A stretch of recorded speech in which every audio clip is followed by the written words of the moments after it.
अब ध्यान दीजिए, सेंटेंस कहेंगे किसको? A sentence is a group of words which gives a complete sense, यानी किसी शब्दों का वैसा समूह, किसी शब्दों का वैसा समूह जो उसका पूर्ण अर्थ देता हो, उसी को हम क्या बोलेंगे? वाक्य बोलेंगे।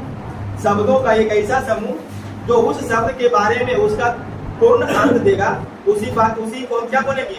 वाक्य बोलेंगे, सेंटेंस बोलेंगे। जैसे देखिए, अगर हम यहाँ पर एक शब्द लेते हैं, एक वर्ड लेते हैं इंग्लिश का चेयर, क्या लेते हैं? चेयर। अब अगर चेयर का सेंटेंस बनाना हो तो आप क्या बनाइएगा? देखिए, आप बोलो क्या बनाएगा चेयर का? दिस इज ए चेयर, ठीक है। और कोई बताइएगा क्या बनाइएगा? दिस इज ए चेयर, यह एक कुर्सी है, ठीक है। और कोई? This chair is new, this chair is new, यह कुर्सी नई है। और हाँ, क्या?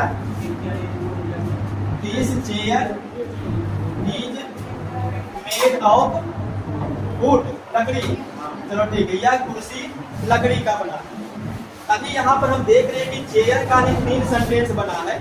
तीनों सेंटेंस अपने आप में सही है, लेकिन गलत कोई नहीं। लेकिन यहाँ ध्यान दीजिएगा, जो सेंटेंस का परिभाषा है, डेफिनेशन है, उसके हिसाब से अगर हम देखते हैं, कुर्सी, यह एक कुर्सी है, यह कुर्सी नहीं है, यह कुर्सी लकड़ी का बना है, किसी का भी पूरा अर्थ नहीं निकलता। लेकिन अगर हम ऐसे बनाते हैं, देखिए, give me a chair to sit on, मुझे एक कुर्सी दीजिए बैठने के लिए। अब देखिए, कुर्सी, उद्देश्य क्या है कुर्सी का? बैठना। अब देखिए, ये कुर्सी का पूरा अर्थ दे रहा है। ऐसा नहीं करें कि ये वाला सेंटेंस गलत है, चारों सेंटेंस सही है। लेकिन सेंटेंस के परिभाषा के हिसाब से सबसे परफेक्ट क्या आएगा? Give me a chair to sit on, मुझे एक कुर्सी दीजिए बैठने के लिए, या मुझे बैठने के लिए एक कुर्सी दीजिए। तो कुर्सी क्यों मांगेगा कोई भी? बैठने के लिए। उससे आप कंप्लीट अर्थ निकल करके बाहर आ, तब हम इसको क्या बोलेंगे? इसको हम एक कंप्लीट सेंटेंस बोलेंगे। इसे ऊपर वाला भी सेंटेंस सही है। उसी प्रकार से कोई अगर बुक का बनाना होगा, this is my book, this is your book, this book is for my friend, यह किताब मेरे दोस्त के लिए, ये सब बन सकता है। लेकिन उसका कंप्लीट अर्थ कहाँ निकल करके आ रहा है? बुक आखिर है क्या थी? तो हमेशा लिख सकते this is my book to read, हो गया काम खत्म। किताब क्यों लिखा हुआ है? पढ़ने के लिए। तो उसका यूज जरूर डालना है आपको सेंटेंस बनाने। तो ये तो हो गया सेंटेंस क्या होगा उसका चर्चा। अब ध्यान दीजिए, हम लोग को मेन रूप से 5 प्रकार के सेंटेंस पढ़ने। कितने प्रकार के? 5 प्रकार के। पहला क्या होगा? Assertive sentence, imperative sentence, exclamatory sentence, objective sentence और इंट्रोगेटिव सेंटेंस। ठीक है, यहाँ तक नोट कीजिए, फिर एक सेंटेंस के बारे में पढ़ना है। असर्टिव सेंटेंस हम किसे कहेंगे? A sentence which makes assertions or a statement is called assertive sentence। यानी अगर किसी वाक्य में किसी के बारे में कुछ बोला जाएगा, कुछ कहा जाएगा, उसी को हम assertive sentence कहेंगे। जैसे मेरे पिताजी एक किसान हैं, तो किसके बारे में बोला जा रहा है? मेरे पिताजी के बारे में। भारत एक महान देश है, किसके बारे में कुछ कहा जा रहा है? तो जितना भी आप पीछे में बनाए हैं सेंटेंस, चाहे वो स्ट्रक्चर में देखिएगा, चाहे में देखिएगा, वो असर्टिव सेंटेंस आप बनाए हुए हैं। जैसे डॉक्टर आने के पहले रोगी मर चुकेगा, तो ये भी क्या है? Assertive sentence. किसके बारे में बोला जा रहा है? डॉक्टर और रोगी। डॉक्टर आएगा, रोगी पहले ही मर जाएगा। तो अगर किसी व्यक्ति के बारे में कुछ बोला जाएगा, कुछ कहा जाएगा, वही चीज क्या कहलाएगा? Assertive sentence. तो इसमें एग्जांपल लिखने की जरूरत है नहीं, वो पहले आप बहुत बना चुके हैं। अब मेन रूप से हम लोग को देखना है इंपरेटिव सेंटेंस। अब ध्यान दीजिएगा, यहाँ पर इंपरेटिव सेंटेंस क्या होगा? The sentence that shows order. ध्यान दीजिएगा, ऑर्डर यानी कि आदेश, एडवाइस यानी सलाह, प्रोहिबिशन मनाहट का बोध होगा। जैसे वहां मत जाओ, मना कर रहा है। फूल मत तोड़ो, मना कर रहा है। हल्ला मत करो, मना कर रहा है। इसको क्या बोलेंगे? प्रोहिबिशन बोलेंगे। उसके बाद एंड रिक्वेस्ट, अनुरोध का बोध होगा। Is called imperative sentence. यानी सीधा सीधा समझिए, वैसा वाक्य जिससे आदेश का बोध होगा, सलाह का बोध होगा, मनाहट का बोध होगा और अनुरोध का बोध होगा, उसी बात को हम क्या बोलेंगे? इंपरेटिव सेंटेंस बोलेंगे। अब ये जो इंपरेटिव सेंटेंस है, ध्यान रखिएगा, ये 3 तरह से शुरू होगा। जो आपको याद रखने योग्य बातें हैं, आप ये परिभाषा नहीं भी याद रखिएगा, कोई दिक्कत नहीं, क्योंकि अब आप लोग का सिलेबस चेंज हो गया है। आपका जो सिलेबस है एग्जाम का, उसमें परिभाषा लिखने के लिए नहीं आए। वहां पर अब आपको बनाना है ऑब्जेक्टिव, तो आप रूल याद रखिएगा। रूल क्या है देखिए, वैसा सेंटेंस जो आदेश, सलाह, मनाहट और अनुरोध का बोध होगा उसको क्या बोलेंगे, इंपरेटिव। तो ये सेंटेंस 3 तरीके से शुरू होगा। कितना तरीके से, 3 तरीके से। पहला देखिए, इंपरेटिव सेंटेंस प्रिंसिपल वर्ब के पहला रूप से शुरू होगा। कहाँ शुरू होगा, प्रिंसिपल वर्ब का पहला रूप। कब होगा प्रिंसिपल वर्ब का पहला रूप, जब ये दोनों में से किसी एक का बोध होगा, ऑर्डर और एडवाइस। और अगर मनाहट का बोध होगा तब शुरू होगा डू नॉट से। इसे डू नॉट, इसको आप शॉर्ट में डोंट भी लिख सकते हैं, क्या लिख सकते हैं। और कब होगा डू नॉट से, जब मनाहट का बोध होगा।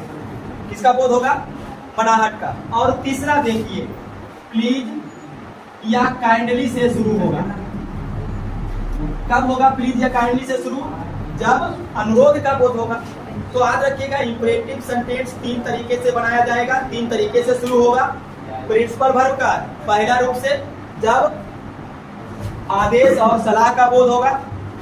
डोंट यानी कि डू नॉट से, जब मनाहट का बोध होगा। प्लीज या काइंडली से, जब अनुरोध का बोध होगा। ठीक है, इंपरेटिव सेंटेंस PV1 डोंट या प्लीज काइंडली से शुरू होगा। अब इसका तरीका देखिएगा, व्हेन, सोच, ऑर्डर और एडवाइस।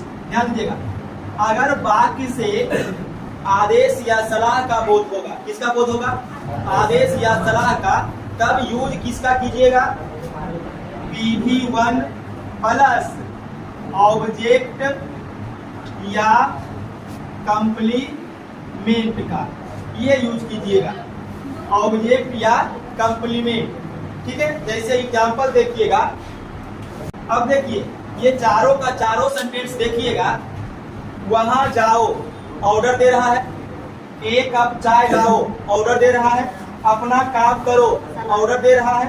गरीबों की मदद करो, सलाह दे रहा है। गरीबों की मदद करो, सलाह दे रहा है। तो इस प्रकार से देखिए, जो चारों सेंटेंस है उसमें या तो ऑर्डर या तो एडवाइस का बोध होगा। अब बनाइएगा कैसे, तो सबसे पहला लगाइएगा वर्ब का पहला रूप। वर्ब मतलब जो काम होगा। कौन सा काम हो रहा है, जाना।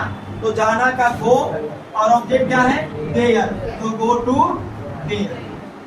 फिर देखिए, 1 कप चाय लाओ, वर्ब कौन है, लाना। तो लाना का क्या होगा, ब्रिंग। और ये cup of T, 1 cup of T. तीसरा देखिए, अपना काम करो, वर्ब कौन है, करना।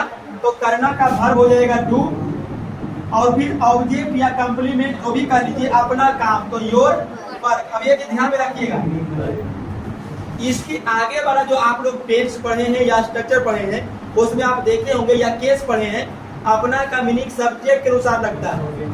जैसे आई रहेगा तो अपना का मीनिंग बाई, बी रहेगा तो आवर, यू रहेगा तब योर, ही रहेगा तो हिट, सी में हर, इट में इट्स।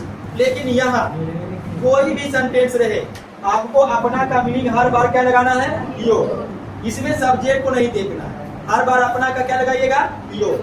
ठीक, जैसे अपने घर जाओ तो गो टू योर होम, अपना का योर लगेगा। अपने देश को प्यार करो, लव योर कंट्री। तो जब भी इंपरेटिव सेंटेंस में अपना आएगा तो क्या लगाइएगा, योर, ये याद रखिएगा। चलो अब यहाँ देखो, गरीबों की मदद करो, वर्ब कौन है, मदद करना। तो मदद करना का हेल्प, और ऑब्जेक्ट क्या है, गरीबों की, दा पुअर। अब देखो, दा पुअर लिखा है तो यस मत लगा देना। दा लगाने का मतलब हो गया कि वो प्लुरल बन गया है गरीबों, यस लगाएगा हो जाएगा गलत। तो ये भी छोटे छोटे बात पर ध्यान दीजिएगा। चलिए यहाँ तक लिखिए।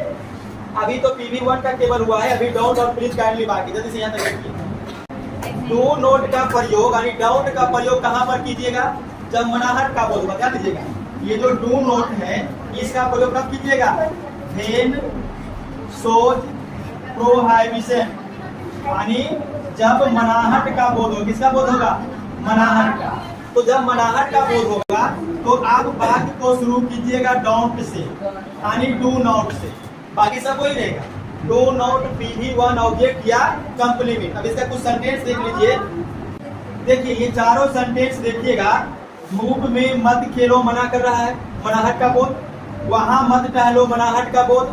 देखो, बक बक मत करो, फिर से मनाहट का बोल, फूल मत तोड़ो मन। तो चारों सेंटेंस में मनाहट का बोल। शुरू कहाँ से कीजिएगा? डोंट से, यानी डोंट या डू नॉट जो भी लगाइए। वर्ब का पहला रूप, वर्ब कौन है? खेलना, खेलना का प्ले। ऑब्जेक्ट या कॉम्प्लीमेंट जो भी कहिए धूप में, इन सन। आगे देखिए, वहां मत टहलो, क्या लगाइएगा? डोंट। वर्ब का पहला रूप, वर्ब क्या? टहलना, टहलना का वॉक, और ऑब्जेक्ट क्या है? देयर, वहां का। फिर देखो, बक बक मत करो, पहले क्या लगाइएगा? डोंट या डू नॉट। उसके बाद वर्ब का पहला रूप, बक बक करना, बक बक करना का चैटर हो गया, डोंट चैटर। और देखिए, फूल मत तोड़ो, ये बच्चा पहले क्या लगाइएगा? डोंट। उसके बाद वर्ब का पहला रूप, वर्ब कौन है? तोड़ना, तोड़ना का ब्रेक, ऑब्जेक्ट क्या है? फूल, जो खराब है। तो ये आपका हो गया मनाहट का बोध होने पर डाउन से शुरू कीजिएगा, फिर PV1 और फिर ऑब्जेक्ट या कॉम्प्लीमेंट, यहाँ तक लिखिएगा, फिर आपका प्लीज या काइंडली शुरू होगा। तीसरा केस इसका देखिए, C नंबर। कब आप लगाइएगा प्लीज या काइंडली? क्या लगाना है? प्लीज या काइंडली। कब लगाइएगा? When shows request. रिक्वेस्ट का मतलब हो गया अनुरोध, यानी जब किसी से अनुरोध करिएगा तब आप किसका यूज कीजिएगा? प्लीज या काइंडली का। यानी जो वाक्य शुरू होगा, वो वाक्य शुरू होगा, आगे में रहेगा या तो प्लीज या तो काइंडली, या तो प्लीज या तो। अब देखो छोटू, ये जो तीनों सेंटेंस आया हुआ है, कृपया मेरी मदद करें, अनुरोध का बोध हो रहा है। कृपया मुझे 200 रुपये दीजिए, अनुरोध का बोध हो रहा है। दया करके गरीबों की मदद कीजिए, ये भी अनुरोध का बोध हो रहा है। अब ध्यान दीजिएगा, बनाइएगा कैसे छोटू? प्लीज या काइंडली में से कोई एक। अभी हम लगाते हैं प्लीज, बता देंगे क्यों लगा रहे हैं। उसके बाद वर्ब का पहला रूप, मदद करना, मदद करना का हेल्प, और ऑब्जेक्ट, मेरा का ऑब्जेक्ट में मी लगाइएगा। कृपया मुझे 200 रुपये दीजिए, तो कृपया का क्या होगा? प्लीज। PV1 देना का गिव। अब देखिए, यहाँ पर दो ऑब्जेक्ट है, दोनों में से कोई भी आप लगा सकते हैं। मुझे का ऑब्जेक्ट मी और 200 रुपये, 200 रुपीज। दया करके गरीबों की सहायता करें, तो यहाँ पर अब हम लोग लगाएंगे काइंडली। क्या लगाएंगे? काइंडली। वर्ब का पहला रूप हेल्प और द। तो अब एक चीज ध्यान रखिएगा, कृपया रहेगा तो प्लीज लगाइए, दया करके रहेगा तो काइंडली लगाइए। इंपरेटिव सेंटेंस खत्म हो गया। एक्सक्लेमेटरी सेंटेंस क्या होगा, इसके बनाने का तरीके क्या है? अब देखिए, एक्सक्लेमेटरी सेंटेंस क्या हो जाएगा? The sentence which expresses surprise, pleasure, sorrow, contempt is called assertive change. समझिए, सरप्राइज का मतलब क्या हो गया? आश्चर्य। प्लेजर का मतलब हो गया प्रशंसा किसी का करना। सॉरो का मतलब दुख। कंटेम्प्ट मतलब हो गया घृणा या ईर्ष्या करना। यानी वैसा वाक्य जिससे आश्चर्य का बोध होगा, प्रसन्नता का बोध होगा, दुख का बोध होगा, घृणा का बोध होगा, उसी को हम क्या बोलेंगे? Exclamatory sentence. यानी सीधा सीधा समझिए, वैसा वाक्य जिससे मन की भावना का बोध होगा, उसी को हम एक्सक्लेमेटरी सेंटेंस कहेंगे। अब ध्यान दीजिएगा, एक्सक्लेमेटरी सेंटेंस दो तरीके से शुरू होंगे। कितने तरीके से? दो तरीके से। एक एक्सक्लेमेटरी प्रोनाउन से और एक हाउ या व्हाट या सच से। एक्सक्लेमेटरी प्रोनाउन से कब वाक्य को शुरू करना है? जब वाक्य से प्रसन्नता का बोध होगा, दुख का बोध होगा, घृणा का बोध होगा, खुशी का बोध होगा, तो हम लोग शुरू करेंगे एक्सक्लेमेटरी प्रोनाउन से। उसके बाद हाउ, व्हाट या सच से कब शुरू होगा? जब वाक्य से सरप्राइज यानी आश्चर्य का बोध होगा, तब हम लोग शुरू करेंगे हाउ, व्हाट या सच से। अब जरा ध्यान दीजिएगा, अगर मान लीजिए कि वाक्य से प्रसन्नता, दुख, घृणा यानी कि प्लेजर, सॉरो, कंटेम्प्ट ये सब का बोध होता होगा, तो हम लोग वाक्य को शुरू करेंगे एक्सक्लेमेटरी प्रोनाउन से। अब एक्सक्लेमेटरी प्रोनाउन होता है क्या? देखिए, यहाँ पे एक्सक्लेमेटरी प्रोनाउन का पूरा लिस्ट दिया हुआ है। लिस्ट देख लीजिए। फाइव का मतलब होगा चींची, अरास का मतलब अफसोस, ओ का मतलब वो ही होगा, पीस का मतलब धत, गुड डेट का मतलब क्या ही अच्छा होता है यदि, एक्सलेंट वाह, ब्रावो शाबाश, और राइट का अच्छा, होने का बाद, वाट ए फूल कैसा फूल, सेम अपॉन धिक्कार है, एक कैपिटल ही खूब, क्यूट का धत तेरी की, और हिप हिप हुर्रे वाह। तो ये आपका हो गया लिस्ट ऑफ एक्सक्लेमेटरी प्रोनाउन। एक और ध्यान रखिएगा, एक्सक्लेमेटरी प्रोनाउन का जो भी शब्द आएंगे उसमें हमेशा ये एक चिन्ह आप देखिएगा, इस प्रकार का लगा हुआ रहेगा। इसको हम बोलेंगे नोट ऑफ एक्सक्लेमेशन। यानी एक्सक्लेमेशन का चिन्ह, ठीक है। जैसे फुल स्टॉप इस प्रकार से होता है, कॉमा इस प्रकार से होता है, इन्वर्टेड कॉमा इस प्रकार से होता है, ये क्वेश्चन मार्क है। उसी प्रकार से जो एक्सक्लेमेटरी सेंटेंस होता है उसमें इस प्रकार का एक चिन्ह डालते हैं। इस चिन्ह को क्या कहेंगे? एक्सक्लेमेशन का चिन्ह कहेंगे, नोट ऑफ एक्सक्लेमेशन कहेंगे। अब यहाँ पर ध्यान दीजिएगा, अगर वाक्य को एक्सक्लेमेटरी प्रोनाउन से शुरू करना है तो वो देखिए एक्सक्लेमेटरी सेंटेंस कैसे बनेगा। आगे में आपको एक्सक्लेमेटरी प्रोनाउन देना है, लिस्ट यहाँ पे बता दिया गया आपको, और एक्सक्लेमेटरी प्रोनाउन के जस्ट बाद ये वाला चिन्ह जो भी आपको समझा रहे थे, नोट ऑफ एक्सक्लेमेशन, वो लगाना पड़ेगा। ऐसे तो इसमें पूरा लगा हुआ ही है।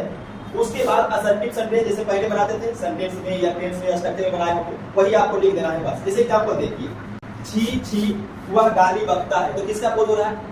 घृणा का या ईर्ष्या का, छी छी वह गाली बकता है। तो यहाँ पर हम देखिए क्या करेंगे, सबसे पहले एक्सक्लेमेटरी प्रोनाउन को लगाएंगे। ध्यान दीजिए, छी छी वह गाली बकता है, किसका बोध हो रहा है? ईर्ष्या या घृणा का। और जब ईर्ष्या या घृणा का बोध होगा तो कैसे बनाइएगा? एक्सक्लेमेटरी प्रोनाउन से। तो सबसे पहले आपको देना है एक्सक्लेमेटरी प्रोनाउन। देख लीजिए लिस्ट में एक्सक्लेमेटरी प्रोनाउन छी छी का क्या होता है? फाइव फाइव, तो लगा दीजिए फाइव फाइव, ये हो गया। अब ये वाला चीज जरूर दीजिएगा, तो ये हो गया एक्सक्लेमेटरी प्रोनाउन। उसके बाद क्या बनाइएगा? Assertive sentence. देख लीजिए, वह गाली बकता है, असर्टिव सेंटेंस। और असर्टिव सेंटेंस में भी देखिए वर्ब के अंत में ता है, तो ये टेंस याद करना, प्रेजेंट इंडेफिनिट टेंस का, सिंपल प्रेजेंट टेंस का। तो बना दीजिए इसको सिंपल प्रेजेंट टेंस में। सब्जेक्ट ही और ही के साथ वर्ब का पांचवा रूप तो होता है अबाउट, हो जाएगा अबाउट। रखिए, तो पीछे वाला में कुछ नहीं करना है, पीछे वाला जो असर्टिव सेंटेंस आप लोग पहले से बनाए हुए हैं और उसी को लगा दीजिए। हर ये लिस्ट आप रखिएगा किसका? एक्सक्लेमेटरी प्रोनाउन का। फिर देखिए, वाह हम लोग मैच जीत गए, किसका खुशी ये बोध हो रहा है? प्रसन्नता का, खुशी का बोध हो रहा है। यानी आप इस वाक्य को कैसे बनाइएगा? एक्सक्लेमेटरी प्रोनाउन से शुरू करके करिए एक्सक्लेमेटरी प्रोनाउन। वाह का क्या होता है? देखिए हुर्रे, वाह का क्या होता है? हुर्रे, और ये लगा दीजिए एक्सक्लेमेशन चिन्ह। उसके बाद हम लोग मैच जीत गए, ये क्या है? Assertive sentence. अब असर्टिव सेंटेंस में देखिएगा, हम लोग मैच जीत गए, ये कौन सा टेंस में आ गया? इस वाक्य के वर्ब के अंत में आकार, हर्षयिकार, द्वितीयकार लगा क्या होता है? Past indefinite tense, simple past tense. अब सिंपल पास्ट टेंस से बनाइएगा तो subject be, simple past tense में वर्ब का दूसरा रूप लगेगा। तो जितना का होता है बीन, तो बीन का दूसरा रूप बॉम, क्या? बॉम। और उसके बाद ऑब्जेक्ट क्या है? मैच, तो द मैच। ठीक है, पीछे का बस वो जो पिछला आप बनाए हैं असर्टिव सेंटेंस, उसी को आपको लगाना है। ठीक है, अब आगे देखिए बच्चा, अफसोस मैंने अपना समय गवाया, ये क्या हो रहा है? दुख का बोध। और अगर दुख का बोध होगा तो फिर से बनाना आपको उसी प्रकार से, किस प्रकार से? एक्सक्लेमेटरी प्रोनाउन से लगाइए। अफसोस का एक्सक्लेमेटरी प्रोनाउन देखिए क्या होता है? अलास, तो लगा दीजिए अलास, एक्सक्लेमेशन चिन्ह। मैंने अपना समय गवाया, असर्टिव सेंटेंस। और ये असर्टिव सेंटेंस किस टेंस का आएगा? देखिए इसमें भी आकर आ है, और ये भी सिंपल पास्ट टेंस है। सिंपल पास्ट टेंस में पहले सब्जेक्ट, उसके बाद वर्ब का दूसरा रूप। गवाना का होता है वेस्ट, तो वेस्ट का दूसरा रूप वेस्टेज, क्या? वेस्टेज। उसके बाद अपना समय, बात कीजिएगा, सब्जेक्ट के अनुसार अपना का मीनिंग बदलता है। अगर आई है तो माई लगेगा, और दूसरा सब्जेक्ट होता है ही के साथ, ही लगता है, बी के साथ आवर लगता है, तो आई के साथ अपना का क्या दीजिएगा? माई। और टाइम किसके लिए? समय। और लास्ट में फुल स्टॉप।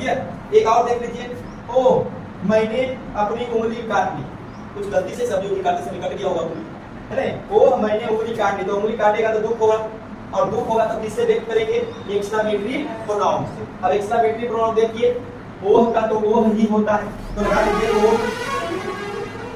मैंने अपनी उंगली काट ली, अब देखो काटना मेन क्रिया है, वर्ब है, और उसमें आ गया दीर्घईकार, दीर्घईकार वाला भी पास्ट इंडेफिनिट में, तो सिंपल पास्ट में ही बनेगा। सब्जेक्ट क्या है? आई, और काटना का होता है कट, और तीनों रूप एक ही होता है, ये पीवी 2 हो गया। अपनी उंगली देखिए, आई के साथ अपना का क्या लगेगा? माई, और उंगली का फिंगर। ठीक है, तो ये देखिए एक्सक्लेमेटरी प्रोनाउन जब प्रसन्नता का बोध होगा, दुख का बोध होगा, घृणा का बोध होगा, खुशी का बोध होगा, तब इस प्रकार से बनाना है। इसका दूसरा पार्ट भी देखिए बाकी है, किसका बोध होना चाहिए? आश्चर्य का। आश्चर्य का बोध होगा तो हाव भाट या शक से बढ़ेगा। ठीक है, तो ऐसा कीजिए, पहले यहाँ तक नोट कर लीजिए, उसके बाद इसको बताते हैं। हाव भाट या शक, यानी आश्चर्य का जब बोध होगा तब उसको किस प्रकार से बनाना है। लेकिन ये जवाब देखिए, एक्सक्लेमेटरी प्रोनाउन में ही एक नोट आप लिख लीजिएगा, उसके बाद हम लोग इसको शुरू करेंगे। देखिए नोट क्या है, अगर वाक्य से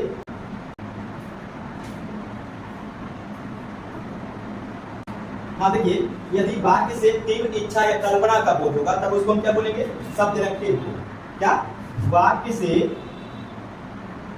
तीव्र इच्छा या कल्पना का बोध होगा, ठीक है, तो बनेगा एक्सक्लेमेटरी प्रोनाउन और असर्टिव सेंटेंस से ही।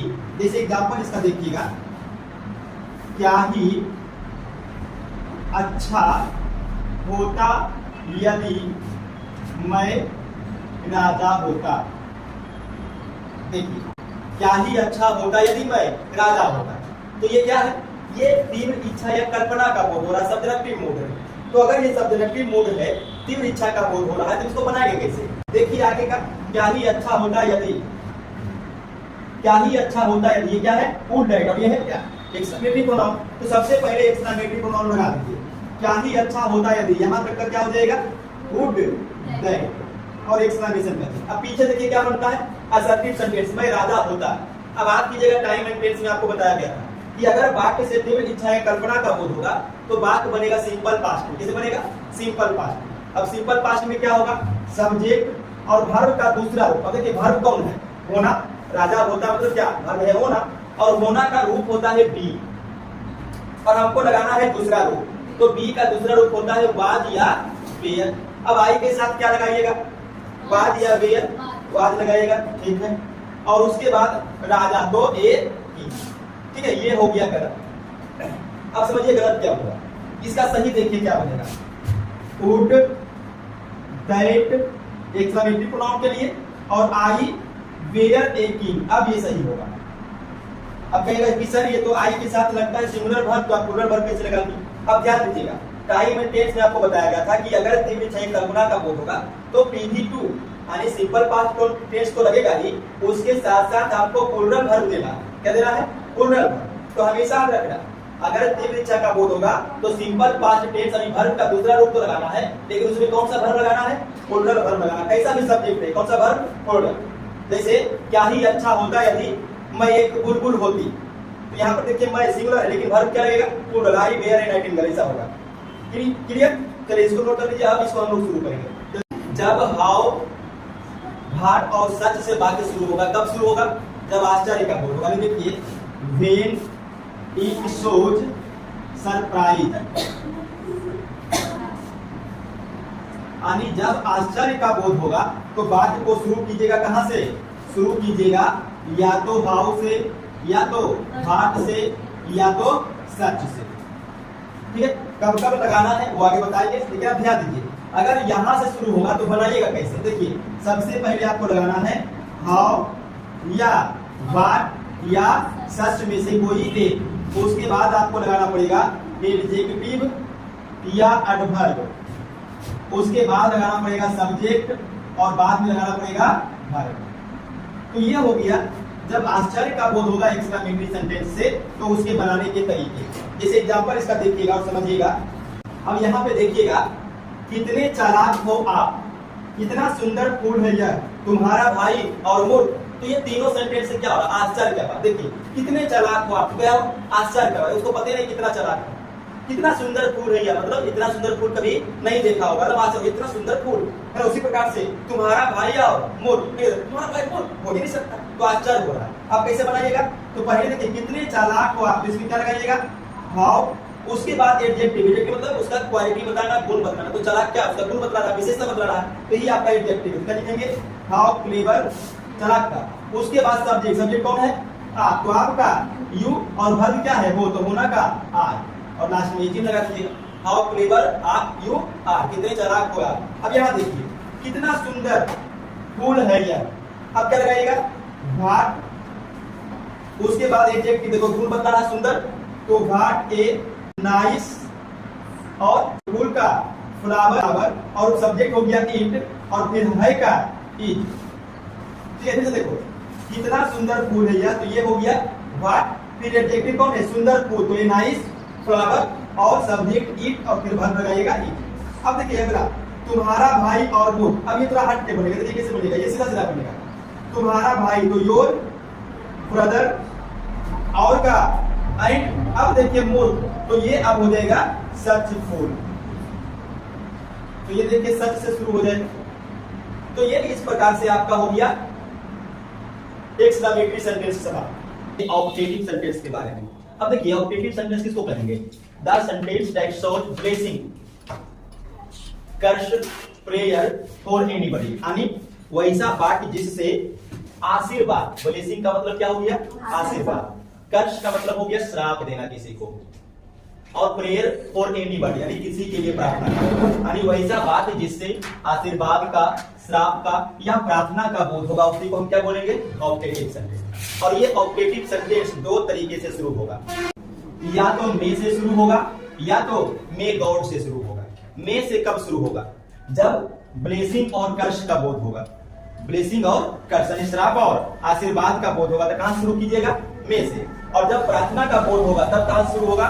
मे गॉड से। जैसे इसको देखिए, पहला देखिए, वेन, सोज, ब्लेस और कर्ष, यानी जब आशीर्वाद या श्राप का बोध होगा तो हम बनाएंगे कैसे? सबसे पहले आप लगाइएगा मे, और उसके बाद आपको लगाना पड़ेगा सब्जेक्ट, उसके बाद वर्ब, और फिर ऑब्जेक्ट, और लास्ट में ये एक्सक्लेमेशन का चिन्ह दीजिएगा। ये किसका चिन्ह है? एक्सक्लेमेशन का। तो मे, सब्जेक्ट, वर्ब और फिर ऑब्जेक्ट। ये हो गया क्या? बनाने का तरीका। कब बनाइएगा इसे? जब आशीर्वाद या श्राप का बोध होगा। जैसे एग्जांपल आप देखिए, एग्जांपल यहाँ पे, आप दीर्घायु होवे, आप सफल होवे, मेरा पड़ोसी जल्द ही मर जाए। ये जो तीन सेंटेंस आप देख रहे हैं, देखिए, आप दीर्घायु होवे, आशीर्वाद का बोध हो रहा है। आप सफल होए, ये भी आशीर्वाद दे रहा है। मेरा पड़ोसी जल्द ही मर जाए, श्राप का बोध हो रहा है।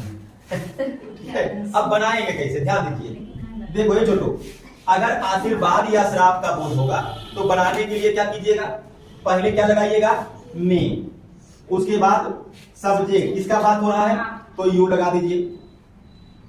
फिर वर्ब क्या है? दीर्घायु होना। दीर्घायु होना मतलब आपकी उम्र लंबी हो, इस प्रकार से भी आप बोल सकते हैं। तो क्या लगाइएगा? Life long. और लास्ट में ये लगाइए, लाइफ लॉन्ग मतलब क्या? दीर्घ आयु। दीर्घ बने लंबी आयु, दीर्घायु बने लंबी आयु। और देखिए, आप सफल होवे, ये भी क्या है? ब्लेसिंग का बोध हो रहा है। फिर से लगा दीजिए मे, उसके बाद सब्जेक्ट क्या है? यू, और सफल होवे, तो सफल होना, वर्ब सफल होवे का क्या हो जाएगा? सक्सीड। और लास्ट में ये वाला चिन्ह दीजिए। अब देखिए, मेरा पड़ोसी जल्द ही मर जाए, किसका बोध हो रहा है? क्रश का। तो लगा दीजिए मे, सब्जेक्ट क्या है? मेरा पड़ोसी, माई नेबर, उसके बाद वर्ब क्या है? मरना, डाई, और ऑब्जेक्ट क्या है? जल्द ही, तो सो। तो ये देखिए पहला तरीका हो गया ऑप्टेटिव सेंटेंस का, मे से। किसे? मे से। कब होगा मे से? जब आशीर्वाद या श्राप का बोध होगा। अब इसका दूसरा पार्ट भी आप देखिए, वेन, सोज, प्रेयर, यानी जब प्रार्थना का बोध होगा तब देखिए क्या कीजिएगा, वहां पर आपको लगाना है मे गॉड। क्या लगाना है? मे गॉड प्लस वर्ब, और उसके बाद ऑब्जेक्ट, और लास्ट में एक्सक्लेमेशन का चिन्ह। जैसे इसमें भी कुछ एग्जांपल देखिए,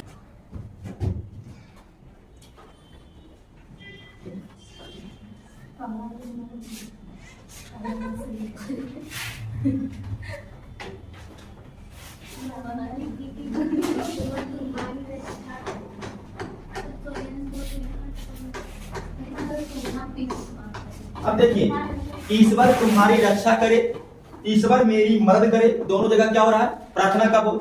अगर प्रार्थना का बोध हो रहा है तो कैसे बनाइएगा? पहले क्या लगाना पड़ेगा? May God. वर्ब क्या है? रक्षा करे, तो प्रोटेक्ट, रक्षा करने का प्रोटेक्ट। ऑब्जेक्ट क्या है? तुम्हारी। तुम्हारी का ऑब्जेक्ट में यू होता है, यू और मत लिखिएगा। उसके बाद ईश्वर मेरी मदद करे, मे गॉड। उसके बाद वर्ब क्या है? मदद करना, हेल्प, और ऑब्जेक्ट मेरा का। तो ये देखिए आपका ऑब्जेक्टिव सेंटेंस खत्म हो गया। ठीक है, इसको नोट कीजिए, फिर आगे बढ़ते हैं। पांचवा सेंटेंस देखिएगा, interrogative sentence. The sentence that asks any question is called interrogative sentence. यानी वैसा वाक्य जिससे कोई प्रश्न पूछा जाएगा उसे हम क्या बोलेंगे? Interrogative sentence. जैसे देखिए, इंट्रोगेटिव सेंटेंस जो है वो दो तरीके से शुरू होगा। कितने तरीके से? दो तरीके से। एक शुरू होगा हेल्पिंग वर्ब से, और एक शुरू होगा इंट्रोगेटिव प्रोनाउन से। हेल्पिंग वर्ब से शुरू होगा तो उसका जो प्रश्न होगा उसका आंसर हम यस या नो में दे सकते हैं। जैसे, इज ही ए डॉक्टर? क्या वह एक डॉक्टर है? तो हम क्या बोल सकते हैं सर, अगर डॉक्टर होगा तो यस और डॉक्टर नहीं होगा तो नो, यानी हाँ वह डॉक्टर है या नहीं वह डॉक्टर नहीं है। तो वैसा प्रश्न जिसका उत्तर हाँ या नहीं में दिया जा सके उसको हम बोलेंगे कि वो इंट्रोगेटिव सेंटेंस हेल्पिंग वर्ब से शुरू होगा। ठीक है, जैसे is your father is a teacher, क्या आपके पिताजी एक शिक्षक है, तो इसका आंसर अगर शिक्षक होंगे तो यस बोलेंगे, शिक्षक नहीं होंगे तो नो बोलेंगे।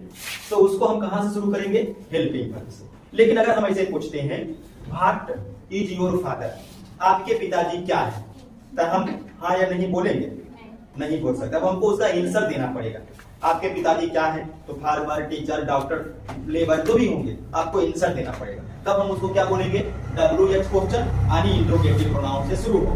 तो दो तरीके से इंट्रोगेटिव प्रोनाउन, इंट्रोगेटिव सेंटेंस को प्रेजेंट किया जाता है, एक हेल्पिंग वर्ब से और एक इंट्रोगेटिव प्रोनाउन से यानी WH क्वेश्चन से। कब होगा WH क्वेश्चन से, जिसका आंसर यस और नो नहीं होगा, और हेल्पिंग वर्ब से कब होगा, जिसका आंसर यस या नो हो सकता है। जैसे क्या तुम पढ़ते हो, है ना, क्या तुम पढ़ते हो, डू यू रीड, तो आंसर क्या होगा, यस हम पढ़ते हैं, तो वहां पर हम यस देंगे। अब उल्टा इसी को कर दीजिए, थोड़ा सा घुमा दीजिए question, what do you read, तुम क्या पढ़ते हो।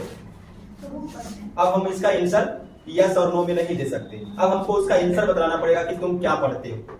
ठीक है, साइंस, मैथ, इंग्लिश जो भी पढ़ते होंगे उसका हमको आंसर देना पड़ेगा, तो उसको हम क्या बोलेंगे, WH वर्ड। अब इसमें देखिए अगर हेल्पिंग वर्ब से शुरू होता है तो हम बनाएंगे कैसे, तो उसको बनाने का तरीका देखिए। सबसे पहले आपको हेल्पिंग वर्ब लगाना होगा। अब हेल्पिंग वर्ब क्या है, ये वर्ब में बताया गया, कई वो हेल्पिंग वर्ब है, 24 को। इज आ रहे हैं, do, does, have, had, will, would, should, may, might, इस तरह से ये 24 को हेल्पिंग वर्ब है, बाद में यदि होगा तो ये हेल्पिंग वर्ब दीजिएगा। उसके बाद क्या दीजिएगा, सब्जेक्ट, उसके बाद क्या दीजिएगा, मेन वर्ब। देखो एक हेल्पिंग वर्ब है और एक मेन वर्ब है, और उसके बाद क्या दीजिएगा, अदर वर्ब यानी कि ऑब्जेक्ट आप इसको बोल सकते हैं, और लास्ट में आप क्वेश्चन मार्क लगाइएगा। देखिए ये तरीका हो गया हेल्पिंग वर्ब से शुरू होने का। कब बनाइएगा, हेल्पिंग वर्ब से शुरू होना चाहिए जब उसका आंसर हाँ या नहीं में दिया जा सके। जैसे एग्जांपल देखिए, क्या वह एक किसान है, क्या वह दिल्ली में रहता है, क्या हम लोग गांव जा रहे हैं। अब देखिए ये जो तीन को सेंटेंस आप देख रहे हैं, क्या वह एक किसान है, तो इसका आंसर क्या होगा, हाँ या नहीं। अगर होगा किसान तो बोलेंगे हाँ, नहीं होगा तो बोलेंगे नहीं। क्या वह दिल्ली में रहता है, तो ये जो प्रश्न आपसे पूछ रहा है क्या वह दिल्ली में रहता है, तो इसका आंसर आप क्या दीजिएगा, हाँ या नहीं। देखिए इंट्रोगेटिव सेंटेंस का क्या है कि जिससे कोई प्रश्न पूछेगा, तो आपसे प्रश्न अगर कोई पूछता है कि क्या वह दिल्ली में रहता है, तो अगर रहता है तो हाँ बोलिएगा, नहीं रहता है तो नहीं बोलिएगा। उसी प्रकार से क्या हम लोग गांव जा रहे हैं, तो जा रहे होंगे तो हाँ बोलेंगे, नहीं जा रहे होंगे तो नहीं बोलेंगे। अब बनाएंगे कैसे, देखिए पहले क्या लगाइएगा, हेल्पिंग वर्ब। हेल्पिंग वर्ब कौन है, देखिए क्या वह एक किसान है, तो हेल्पिंग वर्ब इज हो गया, ठीक। उसके बाद सब्जेक्ट क्या है, ही। उसके बाद अदर वर्ब, एक किसान है तो ये फार्मर, इसमें वर्ब दूसरा नहीं लगेगा, समझिए। हेल्पिंग वर्ब, सब्जेक्ट और अदर वर्ब, इसमें दूसरा जो मेन वर्ब है वो गायब है। मेन वर्ब भी आएगा, देखो कहां आएगा, क्या वह दिल्ली में रहता है। अब हेल्पिंग वर्ब लगाए, कौन सा हेल्पिंग वर्ब लगाइएगा, तो इसमें हेल्पिंग वर्ब लगेगा डज। क्यों लगेगा डज, देखिए टेंस को, टेंस कौन सा है, रहता है, प्रेजेंट इंडेफिनिट। और प्रेजेंट इंडेफिनिट का इंट्रोगेटिव सेंटेंस आप बनाए होंगे, उसमें हेल्पिंग वर्ब क्या लगता है, डू या डज, ही के साथ डज लगता है। तो ये आपका हो गया हेल्पिंग वर्ब। सब्जेक्ट कौन है, ही। और देखिए मेन काम क्या है, रहना, तो रहना का क्या होगा, लीव। और दिल्ली में अदर वर्ब, तो इन दिल्ली। देखिए इसमें क्या हो गया, हेल्पिंग वर्ब भी आ गया और मेन वर्ब भी आ गया।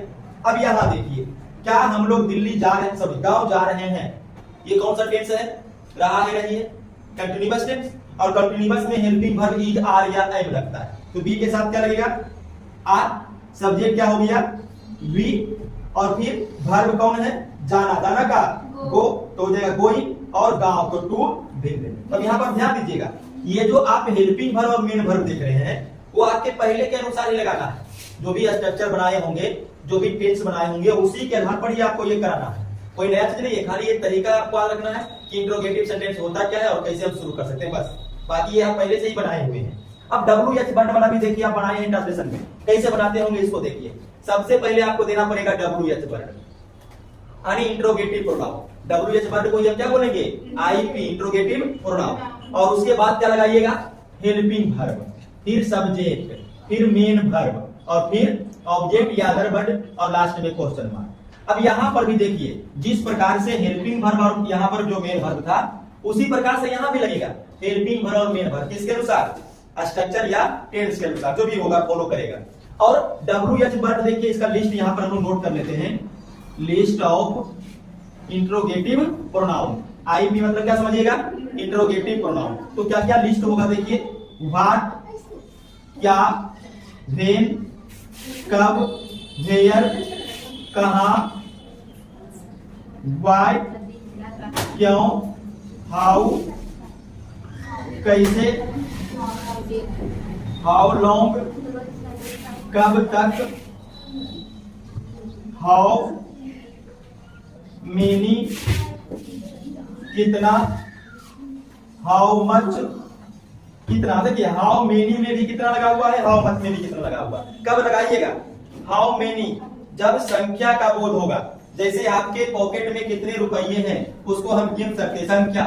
आपके पास कितने कलम हैं उसको भी हम गिन सकते हैं। लेकिन अगर पूछेगा कि आपके पास कितने दूध हैं, आपके बोतल में कितने पानी है, तो उसको हम गिन सकते हैं? नहीं। लेकिन देखिए दोनों जगह कितना रुपया, कितना पानी, दोनों में कितना लगा हुआ है। लेकिन ये किसके लिए लगाइएगा? मच, मात्रा के लिए, जिसको आप नाप या तौल सकते हैं। ठीक है, तो लगाइएगा हाउ मच, और जिसको गिनिएगा उसमें हाउ मेनी लगाइएगा। और भी देखिए आएगा हु मने कौन या किसने, विच मने किसे। और बचा हुआ है कुछ, तो देखिएगा इस प्रकार से ये आपका लिस्ट हो गया इंट्रोगेटिव प्रोनाउन। और भी कुछ छूटा उठा हुआ होगा तो फिर देखेंगे बाद में। अब यहाँ पर ध्यान दीजिए, एग्जाम्पल भी कुछ देख लीजिए समझने के लिए। जैसे वह कहां रहती है, तुम लोग कब पहुंचे, उसे किसने पीटा। तो बनाने के लिए देखिए आपको रूल ऊपर में लिखा हुआ है। पहले W यानी इंट्रोगेटिव प्रोनाउन। कौन है इंट्रोगेटिव प्रोनाउन? कहां का क्या लगाइएगा? वेयर। क्लियर? उसके बाद क्या लगाइएगा? Helping verb. अब हेल्पिंग वर्ब और ये जो मेन वर्ब है वो आपको देखना है टेंस स्ट्रक्चर वगैरह के अनुसार। देखिए रहती है कौन सा टेंस में आ गया? प्रेजेंट इंडेफिनिट में। और प्रेजेंट इंडेफिनिट में हेल्पिंग वर्ब डू या डज, तो ही के साथ डज। सब्जेक्ट क्या है? वह रहती है, रहती है तो सी लगा दीजिए, सी। और वर्ब क्या है? रहना, रहना का लीव। बन गया। तुम कब पहुंचे, तुम कब पहुंचे, तो WH कौन है? कब का वेन। उसके बाद हेल्पिंग वर्ब देखिए पहुंचे, ये कौन सा टेंस में है? ये है सिंपल पास्ट में। किसमें? सिंपल पास्ट में। अब सिंपल पास्ट में क्या लगेगा? Did helping verb. क्या लगेगा? डिड। तो हेल्पिंग वर्ब डिड लगा दीजिए। सब्जेक्ट क्या है? तुम, यू। और वर्ब क्या लगेगा? PV1 यानी प्रिंसिपल वर्ब का पहला रूप, तो पहुंचना का रीच।